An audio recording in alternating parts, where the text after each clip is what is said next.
వ్యాధి బాధలేకములై కే గణదైవమా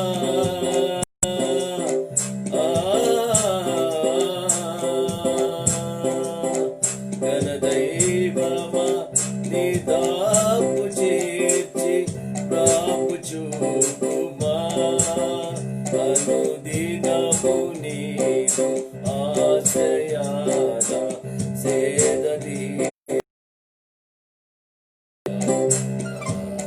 నింపుమా జీవా నింపుమా పరమ పావనాత్మ దేవ పరములీయుమా నింపుమా అహము ఈగము పాశములై వెదలు పాలు చేసినది వడలు పాప అదల చేత వ్యాంతమా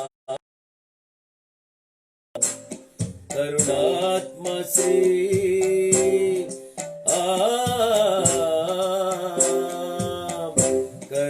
కరుణాత్మశ్రీ నీ కరుణ చూపి శరణు వేడుమా రుణమైన బ్రతుకు తూలిపు జాలి చూపుమా ఆత్మ నింపుమా జీవాత్మ నింపుమా పరమ పావనాత్మ దేవ పరములీయు ఆత్మ నింపుమా కలుష దోష పాదములే బ్రతుకుంగా తీసినవి వ్యాధి బాధలేకములై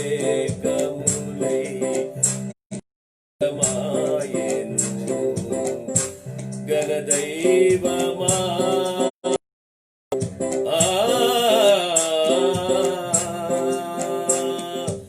గణదైవమా నిదాపు చేర్చి ప్రాపు చూపుమా అనుదినము నీదు ఆశ్రయాన సేద తీర్చుమా నింపుమా జీవాత్మ నింపుమా పరమ పావనాత్మ దేవ పరములీయుమా ఆత్మ నింపుమా అహము ఈహము పాశములై వెదలు పాలు చేసి పడలు పాప పొడల చేత ఏకమాయెను కరుణాత్మశ్రీ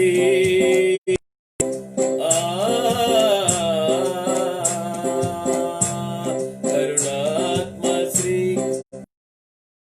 మించి శరణు మీయుమా దృఢమైన బ్రతుకు తూలిపోక జాలి చూపుమా ఆత్మ నింపుమా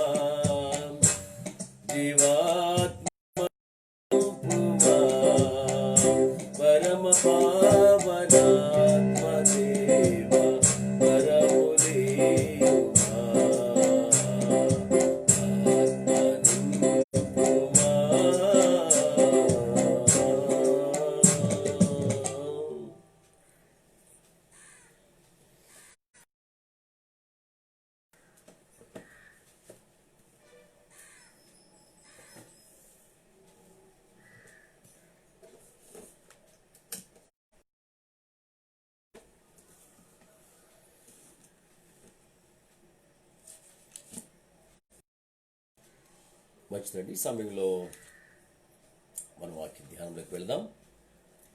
ఈ సమయంలో 1 తెస్సలోనికీయులకు రాసిన పత్రిక 4వ అధ్యాయము 5వ వచనాన్ని చదువుకుందామండి. 1 Thessalonians 4th chapter 1 Thessalonians 4th chapter 5th verse.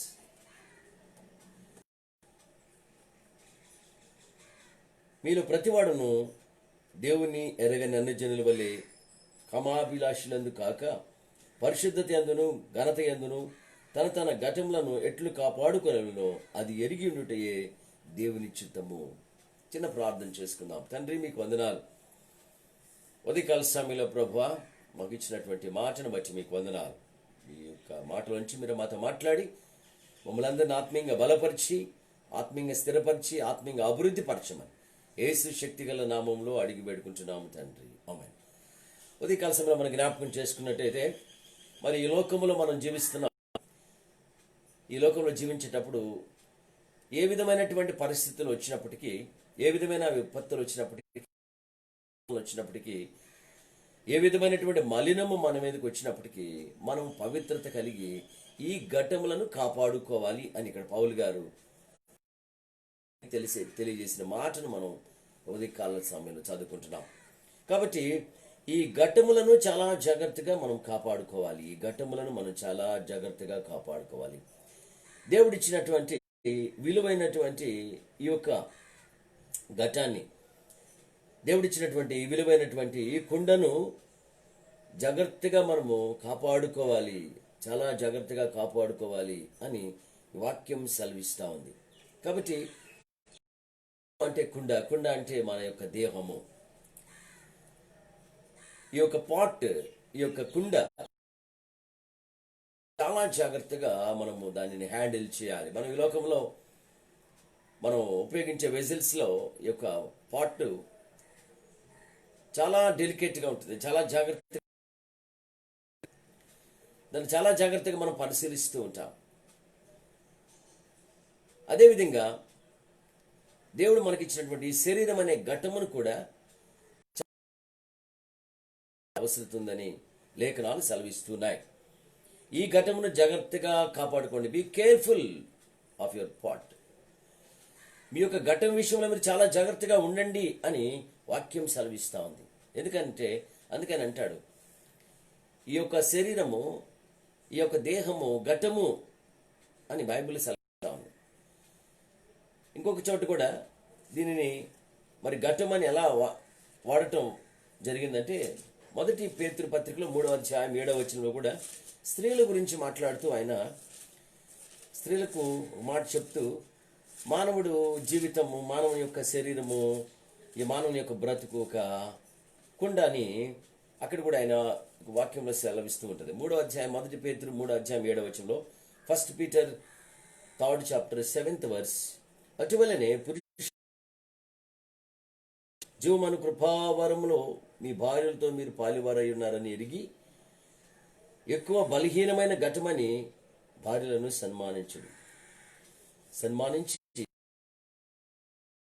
ముందుకు వెళ్ళాలంటున్నాడు. మీ ప్రార్థన అభ్యంతరం కలుగుతున్నట్లు జ్ఞానం చెప్పున వారితో కాపురము చేయడి. సరే, ఇక్కడ జ్ఞాపకం చేసుకోండి, స్త్రీ గురించి కూడా ఇక్కడ మాట్లాడుతూ ఎక్కువ బలహీనమైనటువంటి ఘట్టము అంటున్నాడు. ఎక్కువ బలహీనమైనటువంటి ఘట్టం అని మీరు జ్ఞాపకం చేసుకోండి అంటున్నారు.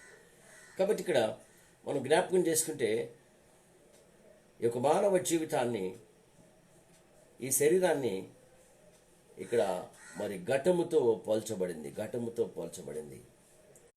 కాబట్టి ప్రతి విషయంలో కూడా చాలా జాగ్రత్తగా మనము ఈ వెజల్, ఈ పాట్ని, ఈ వీక్ పాట్, ఇది వీక్ వెజల్ని చాలా జాగ్రత్తగా వాడుకోవాలి. అందుకని అక్కడ అంటాడు, ద వీకర్ వెజల్ అంటున్నాడు. The women as the weaker vessel, ఎక్కువ బలహీనమైనటువంటి ఘట్టము. కాబట్టి జ్ఞాపకం చేసుకోండి, ప్రతి విషయంలో కూడా మనం చాలా జాగ్రత్తగా ఉండాలి. అందుకని యేసు ప్రభు ఒక మాట చెప్తారు, మనం పాత్రలను కడిగేటప్పుడు లోపలికి అడుగుతామా, బయటకు అడుగుతామా? మార్క్స్ వార్తలు 7వ అధ్యాయములో, మార్క్స్ వార్త 7వ అధ్యాయము, మార్క్ చాప్టర్ 7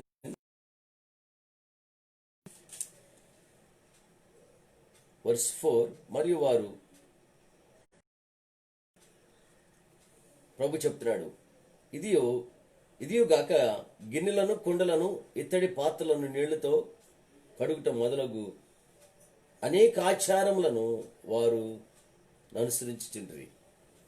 ఇక్కడ వీళ్ళు ఏం చేస్తున్నారంటే, చేతులు కడగకుండా భోజనం చేస్తున్నారు మీ శిష్యులు అని యేసుప్రభు వేస్తున్నారు. యేసుప్రభు అంటున్నారు, మీరు ప్రతిదీ కూడా ఏం చేస్తున్నారు? బయటకు వెళ్ళినప్పుడు నీళ్లు చల్లుకుంటున్నారు, లేకపోతే మీరు స్నానం చేయకుండా చల్లకుండా అన్నం తినరు. అయితే గిన్నెలను, కుండలను, ఇత్తడి పాత్రలను నీడలో కడుగుట మొదలగు అనేకమైన ఆచారాలు మీకు ఉన్నాయి.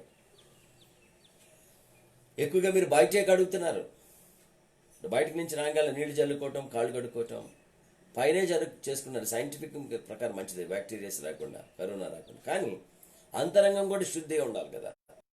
పళ్ళెములను, కుండలను బలిపలే కడుగుతారు, లోపల కూడా కడగాలి. కాబట్టి ఈ కుండ మరి ఉపయోగించుకోవాలి. ఈ కుండని ఎప్పుడు బయటే కాదు, మెరుగులు కాదు, లోపల కూడా కడగాలి. చూడండి బైబిల్లో మరి ఈ కుండ ఎలాంటి కుండ, మానవ జీవితం ఎలాంటి కుండ? ఇది ఓటి కుండ, ఇది మడ్డి కుండ, మట్టి కుండ. దీనిలో ఇది మట్టితో చేయబడింది. దీనిలో మనము ఏమి నింపుతామో అదే మనకి ఇస్తుంది. ఇది ఏమి నింపబడి ఉంటుందో అదే మనం త్రాగుతాం. దానిలో ఏది నింపబడుతుందో దాన్నే మనం అనుభవిస్తాం. కాబట్టి దేవుడు మనల్ని ఒట్టి కుండగా చేయలేదు, కానీ ఒక మట్టి కుండగా, ఒక గట్టి కుండగా, ఒక ప్రయోజనంగా చేశాడు మనల్ని. చూడండి, ఈ యొక్క విలువైనటువంటి కుండలను ఎలా వాడుకుంటున్నాం? ఎప్పుడు ఈ కుండను ఎలా జాగ్రత్తగా వాడుకుంటున్నాం? యోహాను సువార్త 2వ అధ్యాయంలో మనం చూస్తే, కానాను ద్రాక్షారసం అయిపోయినప్పుడు 7 కుండలను తెప్పించండి, కూడా నీళ్లతో నింపండి అన్నాడు యేసుప్రభు. ఈ కుండలు ఎప్పుడు కూడా నింపబడి ఉండాలని, ఏ కుండ కూడా తరుగు లేకుండా ఎప్పుడు పొర్లి పారుతూ ఉండాలి మన జీవితాల ఆత్మతో. అందుకని 6 బాణులు అన్నాడు. మానవ జీవనిత్యం యొక్క విధానంలో 6 స్టేజీలు ఉంటాయి. మానవుని యొక్క సంఖ్య 6. మన జీవితంలో కూడా 6 దశలు ఉన్నాయి. ఈ 6 స్టేజెస్లో కూడా ఫుల్ఫిల్గా ఉండాలని ప్రభు. కాబట్టి ఈ కుండ ఎప్పుడు కూడా ఫుల్ఫిల్గా ఉండాలి. ఈ కుండ అనుభవిస్తాం. ఈ కుండలో ఏం పెట్టామో అదే మనం తింటాం. ఈ కుండలో ఏది ఉందో అదే. చూడండి బైబిల్లో మరి కొన్ని కుండలను మనం ఉదయకాల సమయానుభవాన్ని బట్టి కొన్ని కుండలను మనం 2వ రాజుల గ్రంథంలో ప్రియదేవుడారా, ఉదయకాల సమయంలో 2వ రాజుల గ్రంథం 4వ అధ్యాయము 40వ వచనాన్ని చూస్తే, 4వ అధ్యాయం 40వ వచనం, 2 Kings 4th chapter 40th verse, 440, Kings 4:40. తినుటకు వారు వడ్డింపగా ప్రవక్తల శిష్యులు రుచి చూచి, దైవజనుడా, కుండలో విషమున్నదని కేకలు వేసి దానిని తినక మానిరి. ఇక్కడ ఏమి జరిగిందంటే, ఆహారం కొరకు, తిండి కొరకు ఎలీషా శిష్యులు వెళ్ళి ఆకులు, చూడండి వాళ్ళు ఏం చేశారంటే, ఏమి తీసుకుని వచ్చారు? మనం అటు చూస్తే వాళ్ళు కూరాకులు ఏరుకోవటానికి వెళ్ళారు. 39వ వచనంలో పోయి పొలంలోనికి పోయి వెర్రి ద్రాక్ష చెట్టును చూచి దాని గుణమెరుగుక దాని తీగలు తెంపి నిండా కోసుకొని వచ్చి వాటిని తరిగి కూరకుండలో వేసెను. వెర్రి ద్రాక్షాలు దగ్గరికి వెళ్ళాడు, చెట్టు దగ్గరికి వెళ్ళి దాన్ని గుణమెరకక దాని తీగలు తెంపి తీసుకుని వచ్చి కుండలో వేసి వారు తింటున్నప్పుడు చేదు చేదు చేదు విషమున్నది అంటున్నారు వాళ్ళు. విషమున్నది. ఈ కుండలో ఏముంటుందో జాగ్రత్తగా మనం చూసుకోవాలి. ఈ కుండలో మనం విషం పెడితే విషమే. వాళ్ళు చేదు ఆకులు, వెర్రి ద్రాక్ష తీగలు తీసుకొచ్చి వేసి వాటితో వండి ఇప్పుడు టేస్ట్గా మంచిగా రావాలంటే ఎలా వస్తుంది? వాళ్ళు చేదైనవి, వెర్రైనవి, విషాన్ని కాశారు. ఇప్పుడు వాళ్ళు తింటుంటే విషమే వస్తుంది. కాబట్టి ఈ కుండలో జాగ్రత్త, విషము దాగుంటుంది. విషాన్ని మనం నింపుకొని మన నుంచి బయటికి విషమే వస్తుంది. మీ నాలుక కింద సర్ప విషం ఉందని వాక్యం సెలవిస్తూ ఉంది. మన నాలుక కింద ఏమి పెట్టుకున్నామో అదే బయటికి మనం చిమ్ముతాం, అదే మనం స్ప్రెడ్ చేస్తాం.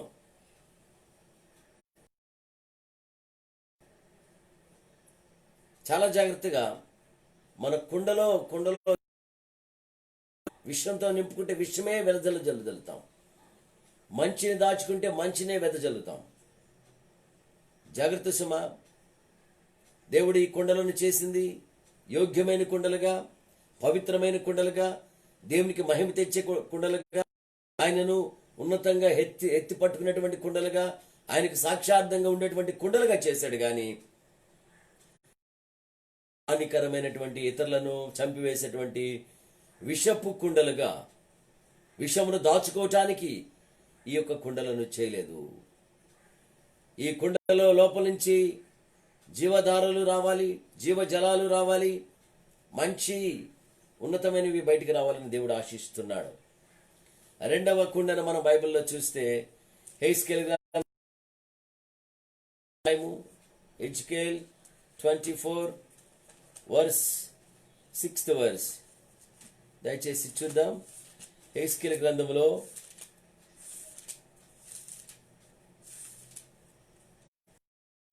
హెజ్కేల్ గ్రంథం 24వ అధ్యాయము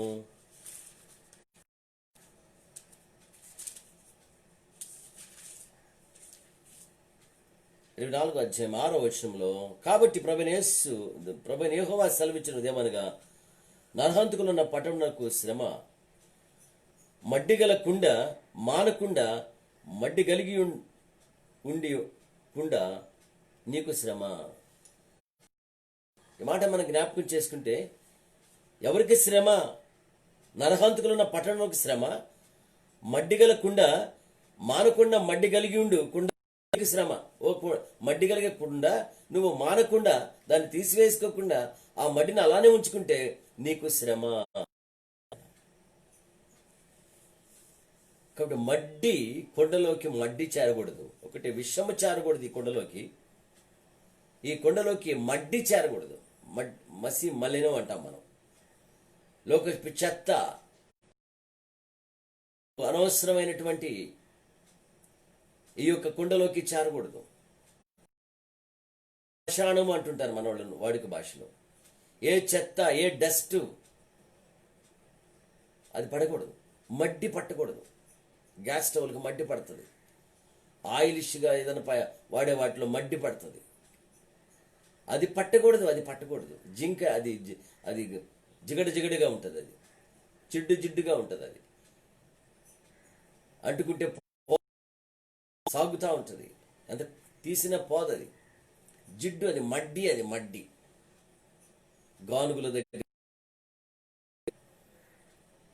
ఏరుశనగ నూనె, కొబ్బరి నూనె తీసేటువంటి గానుగుల దగ్గర ఈ మడ్డి అంటారు. మడ్డి ఆయిల్ అంటారు, క్రూడ్ ఆయిల్ అంటారు. ఇవన్నీ కూడా మడ్డి. ఇటువంటిది మడ్డి మన కుండలోకి రాకుండా మనం కాపాడుకోవాలి. ఈ లోకంలో మశానం ఉంది. ఈ లోకంలో కూడా వేస్ట్ అంతా కూడా ఉంది. ఆ వేస్ట్ అంతా కూడా ఆ క్రూడ్ ఆయిల్స్ మనలోకి ఈ కుండలో పెట్టుకోకుండా కాపాడుకోవాలి. చూసారా? ఆ మడ్డిని తీసుకోకుండా, మడ్డిని మానకుండా ఓ మడ్డికుండ నీకు శ్రమ అంటున్నాడు. ఓ మడ్డికుండ నువ్వు అలానే ఉంటే నీకు శ్రమ. విషము దాచుకుంటే నీకు శ్రమ. మట్టిని దాచుకుంటే ఆ కుండకు శ్రమ. చూడండి, మరి ఒక కుండ ఉంది, ఇది మంటి కుండ. యెషయా గ్రంథం 45వ అధ్యాయంలో 45వ అధ్యాయము 45, ఐజయా 45 verse. మట్టి కుండ పెంకులలో ఒక పెంకై ఉండి తను సృజించిన వానితో వాదించవానికి శ్రమ. మట్టి కుండలో ఒక పెంకంట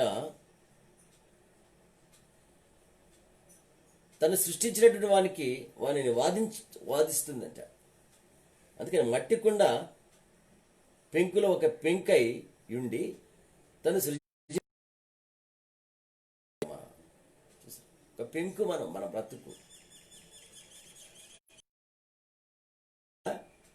ఈ కుండలో ఒక అవయవం అంట, ఈ కుండలో ఒక అవయవము దేవుణ్ణి వాదిస్తుందంట. పెంకు అంటే ఒక పాట్, కుండ అంతా కలిసి హోల్ బాడీ ఇస్ కుండ.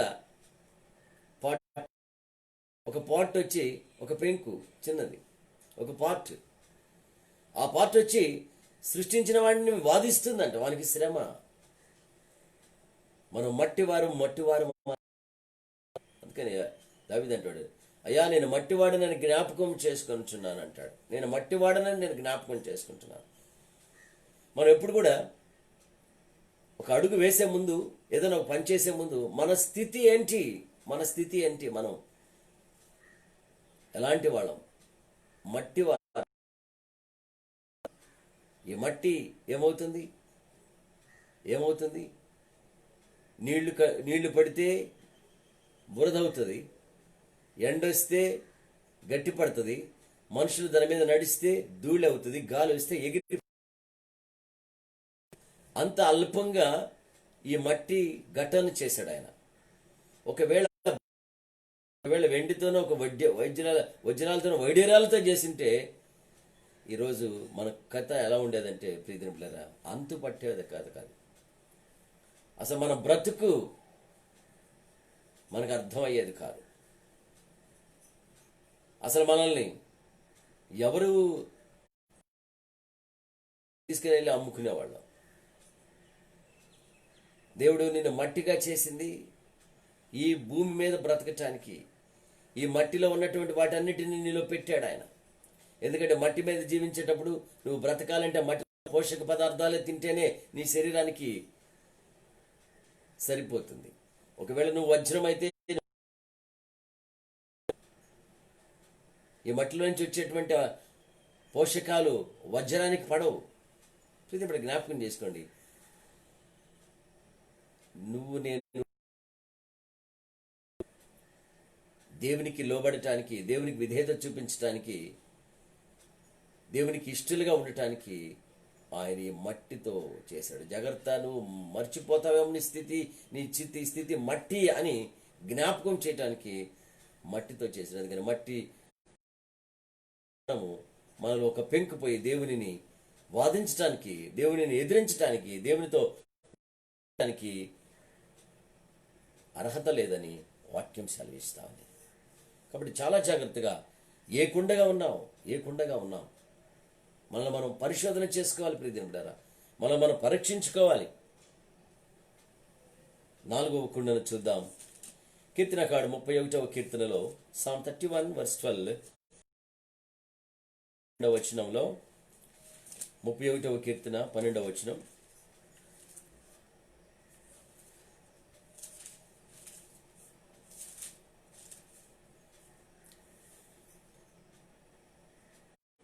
మరణమై స్మరణకు రాకున్న వాని వలె మరువబడితిని, ఓటి కుండ వంటి వాడనైతిని.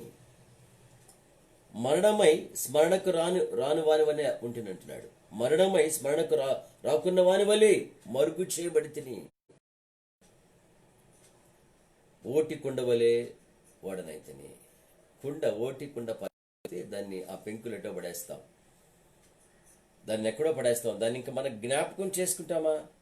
పగిలిపోతే కుండ జ్ఞాపకానికి రాదు. ఈ కుండ కూడా పగిలిపోతే జ్ఞాపకం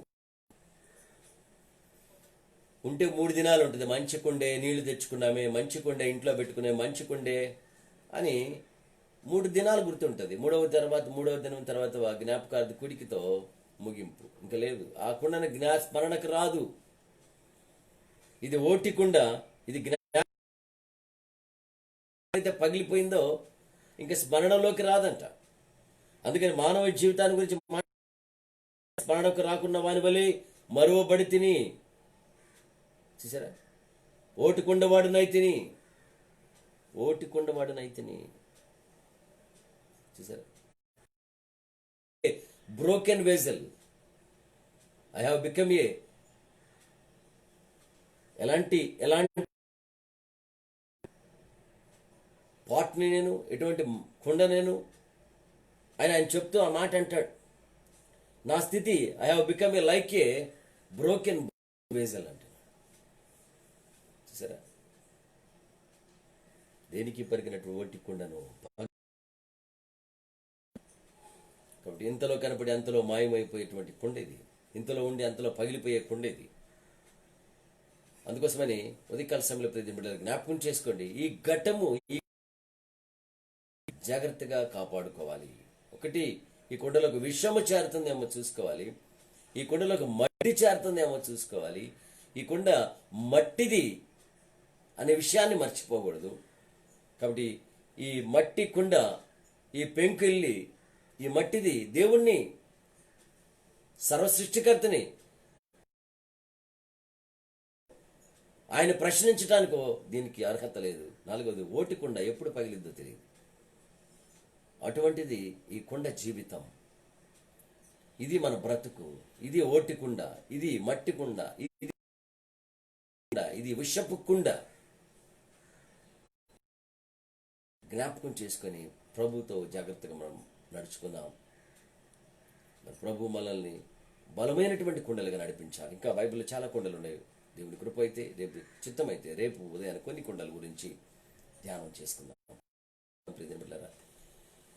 స్తోత్రం స్తోత్రం స్తోత్రం. పరిశుద్ధుడా, మీకు వందనాలు తండ్రి. సర్వాధికారి, మీకు వందనాలు. మమ్మల్ని ప్రేమించి మీ ఉచితమైన నాయన మేము ఏ కుండలంగా ఉన్నామో ఈ కుండలను నాయన మేము ఏ విధంగా శుద్ధి చేసుకోవాలో, ఈ కుండల యొక్క గతి ఏంటో, స్థితి ఏంటో నాయన మీరు మా ముందు 3 కుండల గురించి 4 కుండలు మా ముందు ఇచ్చారు ప్రభా. మీకు వందనాలు. మేము విషపు కుండలుగా ఉన్నామా, మట్టి కుండలుగా ఉన్నామా? మమ్మల్ని మేము ఎరిగి ప్రభువా, మా స్థితిని మేము ఎరిగి మేము హెచ్చించుకోకుండా ప్రభువా, మమ్మల్ని మేము నాయన అతిశయపడకుండా ప్రభువా, మా స్థితి నాయన ఎప్పుడు ఎగిరిపోతుందో, ఎప్పుడు పగిలిపోతామో, ఎప్పుడు దుమ్ము అయిపోతామో, ధూళైపోతామో,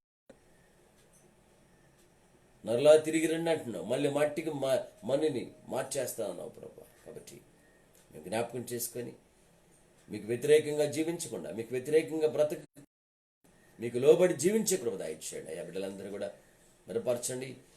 ఈ కుండలను ఏ విధంగా ఎదిగి ముందుకు వెళ్ళటానికి మీ కృప దయచేయండి. కరోనా బాధితులందరూ కూడా ప్రత్యేకంగా ఎత్తి పట్టుకోండి. వారందరికీ కావాల్సిన సహాయం ఇచ్చిన ఆయన ప్రతి ఒక్క బిడ్డను కూడా మీరు ముట్టి తాకి సంపూర్ణ విడుదల విమోచనంగా వాడుకొని ప్రభా మీరే మహింపదమని వాక్యాన్ని వింటున్న బిడ్డలందరూ కూడా ప్రత్యేకంగా దీవించి వారి చుట్టూ మీ అగ్ని ప్రాకారాలను దయచేయమని అడుగుతున్నాం. మీరు ఇచ్చిన అధికారాన్ని బట్టి, మీరు ఇచ్చిన శక్తిని బట్టి నాయన బిడ్డలకు నాయన ప్రతి ఒక్క బంధకాల నుంచి విడుదలకు ఆజ్ఞాపిస్తున్నాను ప్రభా. ప్రతి బిడ్డను మీ బలమైన హస్తాలకు అప్పగిస్తున్నాను ప్రభా. బిడ్డలను మీరు విడిపించి మీ సాక్షులుగా నడిపించి మీ రాజ్య వారసులుగా సిద్ధపరచమని, ఈ దినమంతా కూడా మీరు నడిపించమని, ఘనత మీరే పొందుకోమని యేసు శక్తి గల నామములో అడిగి వేడుకుంటున్నాము తండ్రి. ఆమేన్. తండ్రి, కుమార్, పరిశుద్ధాత్ముడు త్రియేక దేవుని కాపుదల భద్రత ఇప్పుడు ఎల్లప్పుడు సదాకాలం మనందరికి తోడే ఉండను గాక. ఆమేన్. మంచిదండి. ఎక్కువ సమయం ప్రార్థనలు గడపండి. సేవకుని కొరకు, సేవకుని కుటుంబం కొరకు, సేవకుని పరిచర్య కొరకు ప్రార్థన చేయండి. మరి ప్రతి పరిస్థితి మనం బయటపడటానికి మన స్థితి ఏంటో అది ప్రతిదిన కూడా జ్ఞాపకం చేసుకొని దేవునితో కలిసి దేవుని అనుసరిస్తూ ముందుకు వెళ్దాం.